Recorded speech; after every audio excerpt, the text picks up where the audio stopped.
Music, drama, and live painting. An original collaboration is about to unfold on the playlist. Just watch. Funding for the playlist is provided by the citizens of Minnesota through the Minnesota Arts and Cultural Heritage Fund.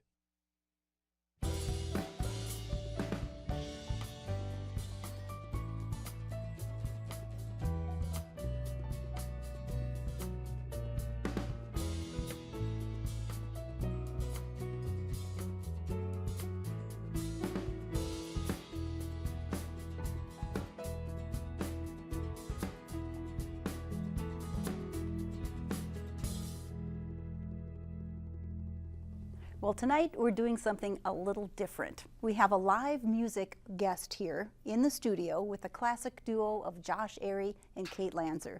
We also have silk painter Lee Zimmerman. During tonight's show, Lee is going to create art inspired by what Josh and Kate play. It's live TV and anything can happen. We'll start with a little romance and a piece of music written by Debussy. You guys ready? All right, it's yours.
That is absolutely beautiful, and so beautiful, the music. And Lee, what do you think? Does this inspire you? So does Valentine's Day. Perfect, perfect. So I know that you are a sketch artist and an oil painter as well. Tell me how you got started with silk. Well, I stumbled onto it. I did do oil painting, and then I thought I wouldn't like painting in silk because it runs so much freer. But I started with it, and it was something about the colors and the sensuous touch that you end up with and the way the light falls on the silk that really attracted me to it. So There's got to be some tricks to it. well, Yeah, you want to do you want to see demonstrate? some of the... Yes. I'm going to pull some of these roses out here. And you know that it's mixed with, this is dye. This is dyes, yes. So it's going right into the fiber. And painting on a vertical with a really liquid substance, how does that work? It's luckily I know which way gravity goes, so it's being pulled through the fibers and down, and I just through time and how much I've worked, I realized how far it's going to pull, and then it also does things like, I don't know if you can see this on the camera, but it'll sometimes pick up the black and carry it out to the edge. It's starting to do that down here. I can move away and it'll continue to flow. And that's what's really nice about the dyes. And how picky are you about, precise lines? And I mean, you know what I mean? It seems like it's pretty forgiving in some ways. Well, yeah, and a lot of it is timing, and you have to give up control. You have to work with the medium. You can't go against it or try to be too forceful with it, because it just won't work. Okay. So. And when did you first do this? I mean, was this like a happy accident, or was it, okay, I'm going to set out to be a world-class? No. It was definitely an accident. It was something about the medium that really connected with my heart, and so that's what really attracted me to it. And in reality, I do it differently than almost anyone in the world. So. And you have taken on this performance part of it. There are some people who may have seen you do the entire background for Secret Garden Yes. at the Duluth Playhouse. Fantastic. That was exquisite. That was a wonderful opportunity. It was an exquisite experience in the theater, but it also has this performance piece. How do you feel about pressure? Well, anything that allows me to, I just love to paint. So once I get back here, it's all focused on the painting. So it's wonderful. Well, thank you for sharing your gifts tonight. Thank you. I think they'll keep you inspired. Very neat. We'll watch as it develops. Well, we will be back right after this. Rule 1. Do you remember that bum you ran into in the bathroom of the Radisson, washing himself with a rag, his clothes in a pile in the corner? He must have been in his 60s, all smiles and still retarded by his father's rage. Oh, that man, he said, the things he did to me and my mother, you wouldn't believe, friend. They made me stronger. And you thought you knew denial. Who are you now saying you could stop paying attention, like you had worked hard enough already? Sometimes it's a matter of feeling yourself in an elevator, push up through the floors like a finger through saran wrap, or simply a matter of hearing hillside bells in Little Italy. Look, you must remember, the God you chose opened you like an oven and placed in you his favorite dish to simmer until you're ready, your head like a buzzer, to take it out and eat it.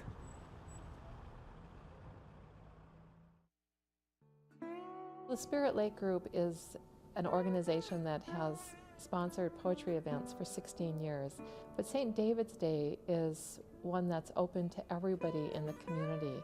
And we hope to give everyone the opportunity to have 3 minutes of fame. I'm Sheila Paca. I'm a poet, and I am going to be hosting the event. The winner of the poetry competition, the best poem of the evening, gets to take the poetry chair home for a year. Well, St. David's Day is an annual poetry reading. It's February 27th at 7:30 at Teatro Zucconi. The St. David's Day reading is open to both poets and poetry lovers. So if you have a favorite poem you want to read, sign up and take your turn at the microphone. Now, if you have suggestions for the playlist or you want to reserve a spot here in our studio audience, visit our website at theplaylistonline.org. You can check out our calendar and watch clips of the show anytime. For the latest updates, like us on Facebook and follow on Twitter, PlaylistMN. Now, in our gallery tonight, we have some beautiful work, Compliments of Lizards Art Gallery. The painting is called Thicker Than Water. It's an oil on canvas by Barb Savage. The fiber vessels are made by Sharon Meyer Postens, and you can see more work from both artists at Lizards in downtown Duluth. Now, every summer, the Iron Range hosts a Pro-Am of the arts. The Northern Lights Music Festival connects internationally known professional musicians with students and community members for performances and lessons. The festival stages some 20 concerts in just a month's time, including world-class opera in Aurora.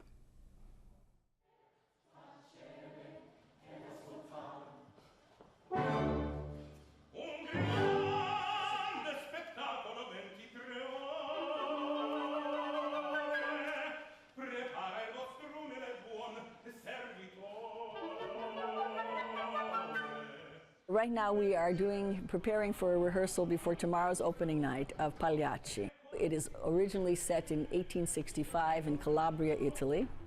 But I thought to myself, you know, we had such a big Italian community on the range, and lots of them are still here, that it would be really fun to set it around 1915.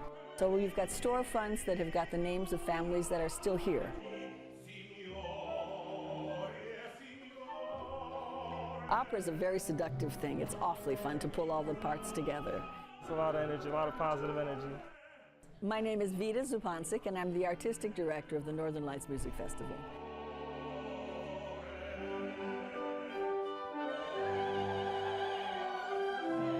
When we talk about this orchestra, we have lots of levels of students.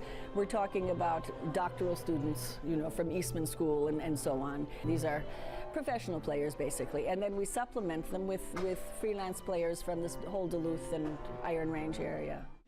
Animato. Of course, my son is a big famous conductor now in Russia at the Mariinsky Theater. And so for him to give up a month and come here is very exciting because he's terrific.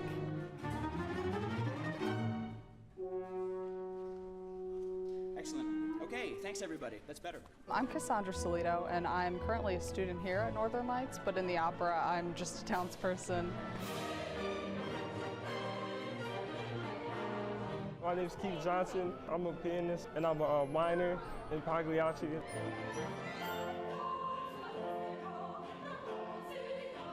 I thought I was just going to have a little part in a chorus with standing on some risers, but we're singing in Italian, and this is all new to me, and it's been a lot of work. A lot of work goes into something this large.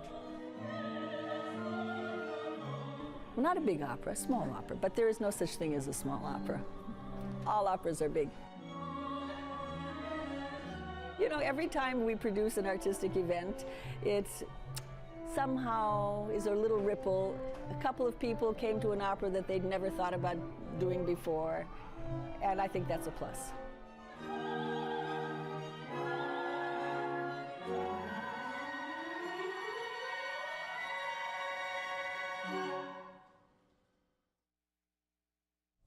This summer, the Northern Lights Festival features lots of music across the Iron Range and the opera La Bohème. Now, our music guests tonight are just about to launch their own concert tour. Josh and Kate, welcome to the playlist, and thanks for starting it here. Oh, thank you. Thank you. So tell me a little bit about the music you're playing tonight, and is that the music you're taking on tour? Yes, it is. We started with the Debussy, and that's the first movement of a larger sonata by Debussy. And coming up here in just a few minutes, you'll hear the first movement of the Barber Sonata, which is also part of our program. And we're going to round things out with Beethoven, his third cello sonata in A major. On this tour. I asked earlier, is there a lot of music for piano and cello? Is that a fairly common? It's a significant repertoire. Yeah. So we bounced a lot of ideas back and forth. What do you think of this? What do you think of that? And wanted to come up with a program that we both would really be passionate about, and also that our audience would really be intrigued by. I have to tease you a little bit about the Barber. From what I understand, he loves to challenge musicians. Yes. And the piano more than the cello, or what do you think? I think it's pretty equally divided up. Well, she's got two hands, so she can play a few more notes in both hands, whereas I'm stuck with maybe a couple at a time. But they're both fairly challenging parts. Yeah. And putting them together actually is quite challenging as well. The ensemble, getting some of the rhythms and some of the give and take together is quite a challenge, but worthwhile. You're both very well trained and teach as well in all of this. So tell me a little bit about a life in music that's possible. Well, we wear a lot of different hats, that's for sure. But as we talked earlier, you never get bored. I mean, I teach a lot of private students, all ages. We give a lot of concerts. I teach yoga. So there's a lot of different venues that you can take your career in. And what do you like about the diversity of the students? Because I think that they each teach as much as you teach them in some ways. Challenging and inspiring you. I mean, no matter what the age is or the ability is, it does. It challenges you to think, how do I play this? How can I show someone else how to do this? And inspire them to enjoy what they're doing too. Well, I really hope your students are watching tonight because you have taken on some challenging stuff. Did you set out to say, okay, how can we really stretch our abilities with this concert tour? I think that's part of it. You know, part of putting on a great concert is playing great music, and that's often very, very challenging. But, you know, in some ways, I think Kate and I are overachievers, and like Kate was saying, we do keep ourselves busy. So I'm not surprised we came out with this very challenging but wonderful, wonderful program full of great music. And being willing to take a risk, I think, is also instructive to other people to say, you know, you have to stretch your abilities and go out and try it. Absolutely. Yeah. Okay, so the concert is coming up in Big Fork, correct? It is, yeah. This Sunday afternoon at 2 o'clock up in Big Fork, and we'd love to have folks come and see us there. There's a wonderful concert hall up there in this small little town, multi-million-dollar gem of a concert hall. So we're really excited to play there in just a few days. The folks in Big Fork are going to have a treat, and so will we. We have one more piece of music, right? We sure do. Okay. And I just want to remind you to go out and support the arts whenever you can. These guys will be playing in concert in Big Fork this weekend, and then they'll be making a swing back through Duluth, over to Chippewa Falls, and then back to Duluth at Sacred Heart. So lots of good music to come. We'll end with a dramatic piece by Samuel Barber. Lee, are you ready? Yeah. Fabulous. All right, it's yours. Have a good weekend, everybody.